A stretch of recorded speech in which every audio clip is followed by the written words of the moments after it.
কষ্ট আর দুঃখ দুটা একই জিনিস, কিন্তু নামটা রাখা হয়েছে ভিন্নভাবে। একটাকে বলে কষ্ট, আরেকটাকে বলে দুঃখ। তার সাথে আরেকটা জিনিস আছে, বেদনা। এটা কিন্তু অনেক ভয়ঙ্কর একটা জিনিস, অনেকেই জানে না। তো ছোট্ট করে একটা কথা বলি রে ভাই, ধনী গরিব এটা আল্লাহরই একটা অবদান, নইলে সবাইকে আল্লাহ ধনী বানিয়ে দিত, সবাইকে আল্লাহ বড়লোক বানিয়ে দিত, কিন্তু আল্লাহ দেয় নাই। কিসের জন্য? ধনী গরিব এটা পার্থক্য রাখছে আল্লাহ তাআলাই। এটা আল্লাহ তাআলার নিয়ামত। কিন্তু বড় লোককে গরিব বানাইতে সময় লাগে না।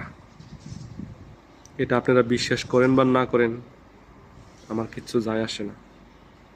আমি বিশ্বাস করি একজন কোটিপতি মানুষ, তাকে রাস্তায় নামাইতে আল্লাহর হয়তোবা কিছু একটু সময় লাগবে।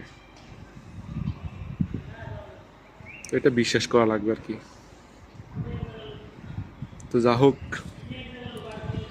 মানুষ আল্লাহ তাআলা তৈরি করছে অনেক সুন্দর করে। যেহেতু মানুষ আল্লাহ এত সুন্দর করে তৈরি করছে, তার ব্যবহারটা সুন্দরই হওয়া চাই।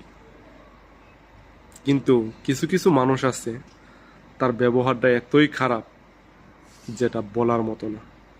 তো সেটা বুঝতে হবে যে তারে মানুষ রূপে জন্ম দিছে, কিন্তু তার ভিতরে কুকুরের দেহ ঢুকাই দিছে। কুকুরের দেহ তার ভিতরে ঢুকাই দিছে, সে কুকুরের মতনই করবে। মানুষ রূপে জন্ম দিছে, তার ভিতরে জঙ্গলি জানোয়ারের দেহ ঢুকাই দিছে, সে জঙ্গলি জানোয়ারের মতনই ব্যবহার করবে। এটা 100% বাস্তব, 1000% বাস্তব। আপনারা বিশ্বাস করেন বা না করেন, আমি বিশ্বাস করি। তো যা হোক, যে কথাগুলো বললাম যদি ভালো লাগে, আপনারা ভিডিওটা শেয়ার করে দিয়েন, সবাই দেখার সুযোগ করে দিয়েন।